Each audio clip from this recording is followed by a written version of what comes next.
हरिओम. लाओत्सेचा ताओबोध योगदास श्री जयगणेश जोशी यांचे प्रवचन. ज्ञानाची मर्यादा. लाओत्से सांगतो की शहाणपण विसरा, ज्ञान दूर करा, त्या योगे तुमचा शतगुणी फायदा झालेला आढळेल. लाओत्सेच्या या ओवीत भौतिक, आध्यात्मिक आणि आत्मोन्नती असा त्रिपदरी उपदेश आहे. 1. भौतिक. अतिशहाणा त्याचा बैल रिकामा अशी आपल्यात म्हण आहे. ईशावास्य उपनिषद सांगते की जे अविद्येची उपासना करतात ते गाढ अंधारात प्रवेश करतात. जे विद्येमध्ये घडून जातात, रममाण होतात, ते त्याहून घोर अंधारात गडप होतात. तुम्ही जीवन जगताना नियम, कायदे, पद्धती याची अंमलबजावणी तंतोतंत करू शकत नाही. त्यावेळची परिस्थिती, आजूबाजूचे वातावरण, सभोवतालचा जनसमुदाय इत्यादी सर्वांचा विचार करून नियम, कायदे, पद्धती यांची अंमलबजावणी करावी लागते. वेळ, प्रसंग पाहून नियम, कायदे, पद्धती यांना मुरड घालावी लागते. तरच तुम्ही समाजात उभे राहू शकता. यासाठी संयम, विवेक आणि तारतम्य बाळगावे लागते. रुग्णवाहिकेला, अग्निशामक दलाच्या गाडीला, गुन्हेगाराचा पाठलाग करणाऱ्याला रस्त्यात लाल दिवा दिसला तरीही गाडी न थांबवता पुढे निघून जायला यासाठीच परवानगी दिलेली आहे. यासाठी नित्य नियम शिथिल केला आहे, कारण यात त्या त्या प्रसंगाचा विचार केलेला आहे. त्यात सर्वांचेच भले आहे.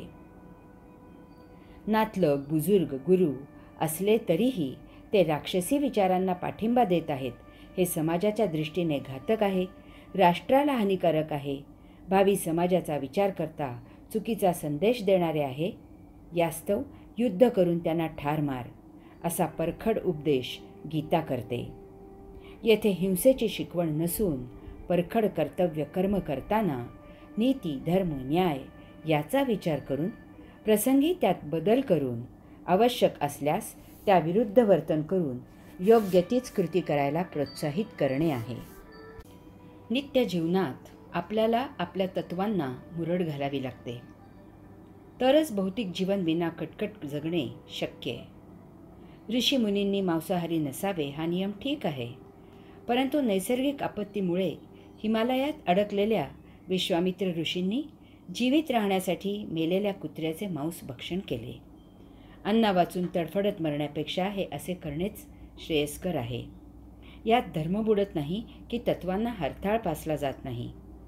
नियम केलेले आहेत ते सर्वसाधारण परिस्थितीत पाळण्यासाठी केलेले आहेत. विचित्र परिस्थिती आली तर त्यावेळी जे योग्य तेच करावे लागते, तरच आपण जीवित राहू.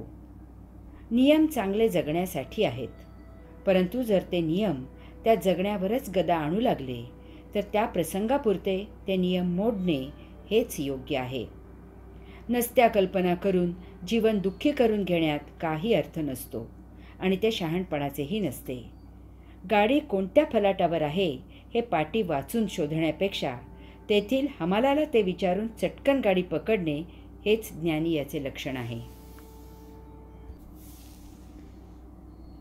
अध्यात्म एकला चलो रे. लाओत्से सांगतो की शहाणपण विसरा, ज्ञान दूर करा, त्या योगे तुमचा शतगुणी फायदा झालेला आढळेल. लाओत्सेच्या या ओवीत भौतिक, आध्यात्मिक आणि आत्मोन्नती असा त्रिपदरी उपदेश आहे. 2. आध्यात्मिक.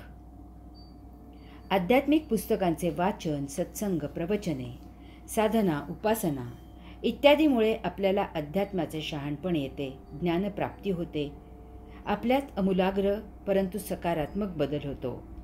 आपण अनेक जणांकडून ज्ञान मिळवलेले असते.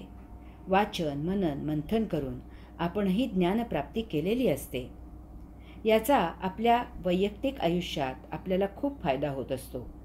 आपले आचरण बदलते, आपण शांत प्रशांत होतो, मौन होतो, निरीच्छ होतो. आपले जीवन कैवल्यानंदाने भरून जाते. यामुळे आपण इतके उल्हसित होतो की आपल्याला प्रामाणिकपणे असे वाटते की आपल्यासारिखे अवघे जन शहाणे करावेत, ज्ञानी करावेत. हा आपल्या अंगी भिनलेला नसता शहाणपणा आहे. ज्ञानाचा नको इतका उन्मेष आहे हे लक्षात येत नाही. अध्यात्म ही एकला चलो रे वाट आहे हे पटत नाही. कारण आपल्याला जे शहाणपण मिळाले आहे, जे ज्ञान मिळाले आहे, ती माहिती आहे हे समजत नाही. आपण ती अनुभूती आहे असे गृहीत धरून चालतो. याचा पुढे इतका सखोल अंमल चढतो की आपल्याला साक्षात्कार झाला आहे असा समज होतो आणि हा गैरसमज आहे हेच लक्षात येत नाही. असे मग स्वतःला साक्षात्कारी म्हणून जाहीर करतात, योगगुरू म्हणून जाहीर करतात. योग साधना शिकवायला सुरुवात होते. प्रवचनांचे आयोजन होते. समोर येणारे लोक बिचारे अज्ञ असतात. त्यांना तर काहीच माहिती नसते. त्यामुळे या तथाकथित योगगुरूंच्या माहितीमुळे ते प्रभावित होतात. तशातच अशांना बोलण्याची, ऐटबाज वागण्याची, छाप पाडण्याची कला अवगत असेल तर अशांना धंदा जोरात करता येतो. स्वज्ञानाच्या गैरसमजुतीमधून स्वतःसह इतरांचेही नुकसान होते. यास्तव शहाणपण, ज्ञान सोडावे आणि सद्गुरूकडून उपदेश घेऊन आपली आध्यात्मिक वाटचाल सुरू ठेवावी. त्यातच आपले आणि सर्वांचे भले असते. मिळालेले ज्ञान पकडून ठेवू नये. त्यात सद्गुरूच्या कृपेने आणि गुरुबंधूंच्या सहवासाने भर होत असते. ती स्वीकारावी. ज्ञान पकडून ठेवले तर त्याच्या पूर्ततेची गैरजाणीव होते. हे महाघातक असते. ज्ञान कधीही पूर्णत्वाला पोहोचत नाही. ज्या दिवशी ते पूर्ण होते तेव्हा तुम्ही राहत नाही. तुम्ही परमात्मा झालेले असता. यास्तव अध्यात्माची वाटचाल ही एकला चलो रे आहे हे विसरू नये. त्यात इतरांचा सहभाग, गुरुचे सानिध्य याला मर्यादा आहे. यांचा उपयोग जरूर इतकाच करायचा आहे. त्या योगे ज्ञानी व्हायचे आहे, परंतु त्यात गुंतून राहायचे नाही. हरि ओम.